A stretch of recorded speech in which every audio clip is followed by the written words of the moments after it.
네, 오늘 말씀은 열왕기하 23장입니다. 열왕기하 23장은 요시야 왕의 종교 개혁을 이렇게 세세하게 기록해 놓고 있습니다. 요시야 왕이 그 성전을 수리하다가 율법책을 발견하고 그 율법책에 나온 말씀을 읽다가 하나님의 법을 떠나서 하나님 말씀 듣지 않고 그러한 삶을 살게 되면 결국은 하나님의 저주를 받아서 멸망한다는 그러한 그 말씀을 듣고 정말로 슬퍼하고 옷을 찢고, 그래서 선지자 hul다, 여선지자 hul다에게 가서 이 말씀이 이대로 이루어질 것인지, 이 말씀이 어떤 말씀인지 다시 하나님 뜻을 묻게 되고, 근데 여선지자 hul다는 그 말씀대로 그대로 이루어질 것이라고, 그대로 이 예루살렘에 재앙이 임할 거라고 그렇게 메시지를 주고 있어요. 그렇지만은 요시야 왕은 그래도 회개하고 또 옷을 찢고 슬퍼하고 했기 때문에 그 재앙을 눈으로 보지는 않을 거다. 요시야 왕은 평안하게 죽음을 맞이하고 또 그 자기 열조의 문술에 들어갈 것이며 이 재앙을 눈으로 목격하지 않을 것이다 라고 이렇게 메시지를 주고 있습니다. 그러한 메시지를 받고 왕은 굉장히 마음이 급했겠죠. 이 예루살렘 성, 이 나라를 또 성전까지 다 이렇게 하나님께서 버리신다고 했는데 이거 이대로 있으면 그대로 재앙을 당할 수밖에 없지 않을까 해서 왕이 할 수 있는 최선을 다해서 종교개혁을 해가고 있어요. 그래서 우상의 요소들, 성전에 정말로 더럽혀 놓은 그런 성전, 거의 10,000점 가까이 그렇게 만들어 놓은 그런 성전을 다 깨끗하게 하고, 다 하나님 제단님께 하나님의 제단이 아닌 또 이방 신을 위한 제단 다 헐어버리고 다 헐어버리게 하고, 뿐만 아니라 유월절을 지키면서 또 개개인이 갖고 있던 그런 우상들도 다 이렇게 해파하고 다 없애게 만들었어요. 근데 여기서 우리가 가만히 살펴봐야 할 것은 히스기야 왕 때하고 지금하고 비교해서 살펴보게 되면은, 간단하게 비교를 하게 되면은, 6월절을 지키는 그건 성대하게 정말로 저희의 그 북이스라엘 지경까지 다 합쳐가지고 온 나라들이 6월절을 지키고 이 대대의 이 큰 행사가 정말로 지금까지 한 번도 없었을 정도로 거대하게 치렀는데, 가만히 살펴보면은 히스기야 왕 때는 그래도 6월절 드린다고 하면 국민들이 스스로 나서갖고 우리 준비가 안 됐는데 어떡합니까? 참석은 하고 싶은데 그 한 달 미뤄서 합시다. 이렇게 해가지고 그럼 한 달 미루자 해가지고 한 달 미뤄서 예배 드리고, 그리고 또 준비 안 돼서 아직 정결함을 끝나지 않아서 그래도 참석하고 싶은데 어떡합니까? 그러면은 이 사람들에게 그래도 그러한 떡이라도 먹게 하자, 이런 모습이 보여요. 그 말은 그 백성들이 그래도 하나님에 대한 신앙을 가지고 하나님에 대한 신앙과 열정을 가지고 참석하고 싶어하고 그 마음으로 이게 개혁되는, 마음으로 이렇게 하나님을 찾는 그런 모습이 좀 보이는데, 요시야 왕 때는 백성들이 그런 모습은 안 보여요. 왕이 하면 그냥 따를 뿐이에요. 그 말은 백성들이 정말로 회개하고 정말로 뉘우치고, 그래서 자기를 다 돌아보고 다 우상을 스스로 버리고 하나님께 돌아오고 이런 모습이 잘 안 보였다고 볼 수도 있어요. 그 니느웨 성도, 니느웨 사람들이, 백성들이 그 요나의 그 메시지를 듣고 40분 후면은 이 성 망할 것이라고 메시지를 듣고 왕부터 저기 어린애까지 서민층까지 다 하고, 뿐만 아니라 짐승들까지 가축들까지 다 금식하면서 회개하는 이런 모습을 보였으면은 요시야가 그렇게 젊은 나이에 죽지 않았을까 아닐까, 애굽하고 전쟁했을 때 오히려 애굽을 이기지 않았을까, 이런 생각이 들 정도예요. 그 말은 왕이 그렇게 전신전력을 다해가지고 안타까움을 가지고 하나님의 이 재앙을 조금이라도 연장시키고 싶어서 어떻게 하면 이 재앙을 면하게 할까, 이런 마음을 가지고 계획을 해가고 있는데, 단지 왕이 하니까 그냥 단지 따를 뿐이고, 그 마음 전심으로 다해가지고 백성들이 스스로 모여가지고 마음을 합쳐서 회개하고 하나님께 들어오고 하나님의 말씀을 중심에 세우고 하나님의 말씀 중심으로 살아가고 이런 게 안 보였다는 거예요. 그냥 형식적으로 왕이 하니까 뭐 그냥 해야 되나 보다. 왕이 치우라니까 치우고 이런 정도로 하지 않았을까. 그렇게 하니까 하나님께서는 더 이상 이 재앙을 미룰 수가 없는 거죠. 그래서 심판을 단행하기 위해서 요시야 왕을 39살의 젊은 나이에 이렇게 데려가시지 않았을까 하는 생각도 해보는 것입니다. 어쨌든 23장은 요시야 왕이 종교개혁을 어떻게 했는가를 소상히 보여주는 그런 내용입니다. 1절입니다.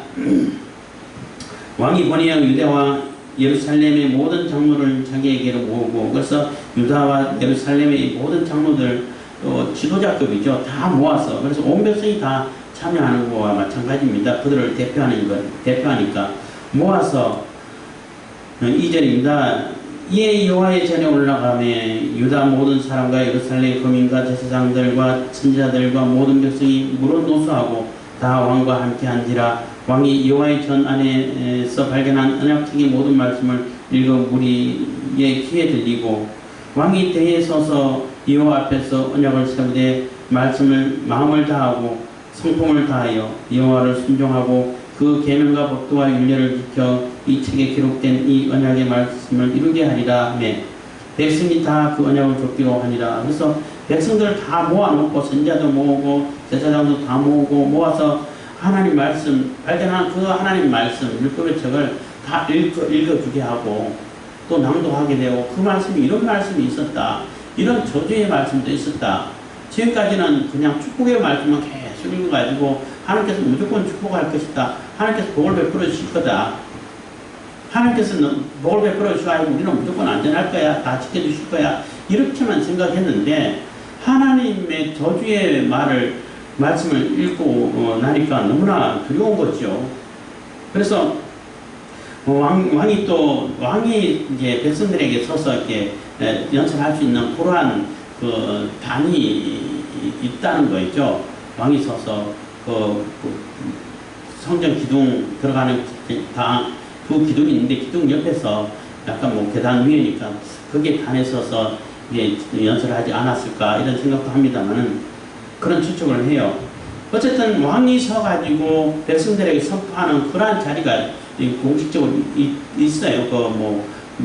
솔로몬이 또 성전을 지어가지고 할 때도 거기 서서 하고 했는 그런 자리인 것 같은데, 거기서 하나님 말씀대로 이렇게 따라가야 되고 하나님 말씀을 순종해야 되고 하나님 말씀을 지켜가야 합니다. 이렇게 호소를 하니까 백성들도 그렇게 합니다 하고 다 받아서 따르기로 하고 그 말씀대로 살기로 이렇게 약속은 했어요. 약속을 했지만 아까 좀 전에 말씀드렸던 것처럼 정말로 마음을 간절함을 가지고 급박한 마음을 가지고 또 위기를 느끼면서 정말로 이렇게 이런 모습이 안 보인다는 거죠. 백성들에게 있어서는. 왕만 지금 급한 것 같아. 어쨌든 그래도 그렇게 다 따르기로 하고 또 이제 계획을 시작해 가고 있는 것입니다. 그 전에도 물론 계속 계획을 해 가고 있었죠. 지금도 하고 있는 것입니다. 4절입니다. 왕이 대제사장 hil기야와 모든 부검 제사장들과 문을 지킨 자들에게 명하여 바알과 아세라와 하늘의 일월 성전을 위하여 만든 모든 기명을 여호와의 전에서 내어다가 예루살렘 바깥 기드론 밭에서 불사르고 그 죄를 베들로 가져가게 하고, 그래서 다 내보내가지고 다 불사르고 다 빠가지고 그 죄를 베들로 가가지고 다 뿌리고, 이게 그날만 했다는 게 아니라 계속 그렇게 그 우상을 축배해 오고 있었다는 거예요. 오고 있고 지금도 하고 있다는 것입니다. 5절입니다. 옛적에 유다 왕들이 세워서 유다 모든 고을과 예루살렘 사면 산당에서 분향하며 우상을 섬기게 한 제사장들을 폐하며 또 바알과 해와 달과 12궁정과 하늘의 모든 별들에게 분향하는 자들을 폐하고 또 여호와의 전에서 아세라 상을 내어 예루살렘 바깥 기드론 시내로 가져다가 거기서 불사르고 빻아서 가루를 만들어 그 가루를 평민의 묘지에 뿌리고, 평민의 묘지에 뿌렸던 얘기는 묘지는 좀 불결한 곳이고 부정한 곳이기 때문에 아주 다시는 이런 우상에게 종교 행사하지 못하도록 완전히 더럽히는 거예요. 부정케 하고 다시 그것을 쓰지 못하게끔 하는 그러한 모습인 것입니다. 그래서 이 산당의 제사장들을 다 폐하고 읽다 보면은 그 유다 예루살렘에 있는 그러한 산당의 제사장들은 피하기만 하고 안 죽여요. 그렇지만 베델에 있는 제사장들은 다 죽여버려요. 죽여서 오히려 그 시체를 그들이 들이던 단 위에서 불살라버리는 겁니다. 완전히 그 단을 모욕시키고 그 단을 다시는 그 단을 쓰지 못하도록 만들어 더럽히는 거예요. 만들어버리는 건데 그 왜 그런가 하면 예루살렘에 있는 제사장들은 레위인들이에요. 제사장 신분이었던 것인데 우상을 숭배하는 거예요. 그래서 너희들은 예루살렘에 여호와의 전에 들어오지는 마. 그렇지만은 그 무교봉 이거는 거룩한 떡은 먹을 수 있게 해줄게. 이렇게 해서 죽이지는 않고 피해지만 하는 겁니다.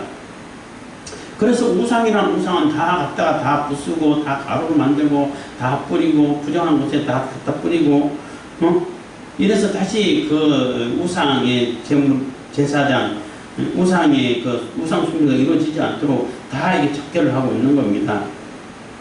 7절입니다. 또 여호와의 전 가운데 미동의 집을 흘렀으니 그곳은 여인이 아세라를 위하여 휘장을 짜는 처소였더라. 그래서 여호와의 전 가운데 미동의 집이 있다는 게 얼마나 기가 막힌 상황이냐는 거죠. 이런 거는 아세라 바알과 아세라상 그 신전에 있던 그런 그 직분들이 사람들이에요. 그게 그 여사제라 그러죠. 그러면 다 종교 창녀라고 그래요. 그러면 꽤 나름대로 그 삶이 좀 넉넉하죠. 돈 많이 벌죠. 어쨌든 그런데 그 하나님 전에서 그 아세라상을 갖다 놓고 하나님의 부인입니다. 이렇게 해가지고 거기서 미동을 갖다 놓고 미동은 남자들인데 그 미동이 하는 역할은 이게 또 그 여성을 상대로 거기서 종행사 자체가 이런 음란한 짓을 해요. 그리고 남자가 또 이렇게 또 동성애 하는 경우도 있고 또 없으면은 제사하는 사람 없으면은 그 미동들하고 또 이게 여사제들하고 또 이렇게 그게 난잡한 행동을 해서 이 제사하는 행동을 하는 거예요. 제사 예배하는 예배 순서에 예배 행위에 이런 게 들어 있어요. 그러니까 얼마나 난잡하고 하나님 보실 때 얼마나 가증스럽고 얼마나 더럽겠냐는 거예요. 근데 사람들은 그거 재밌는데 그리고 예배까지 드리고 이렇게 신에게 예배하는 게 행사인데 그거 괜찮지 않냐? 응? 이렇게 감각도 없이 지냈다는 겁니다. 근데 그런 것이 성전에 있었다는 거예요. 여호와 하나님의 성전에 그런 것을 만들어 놓고 거짓을 하고 있다는 겁니다. 그러니까 하나님이 진노가 폭발하지 않겠냐는 거죠. 참. 그래서 그거 다 없애고 그 휘장자는 그곳에 그것도 다 없애고 했다는 것입니다.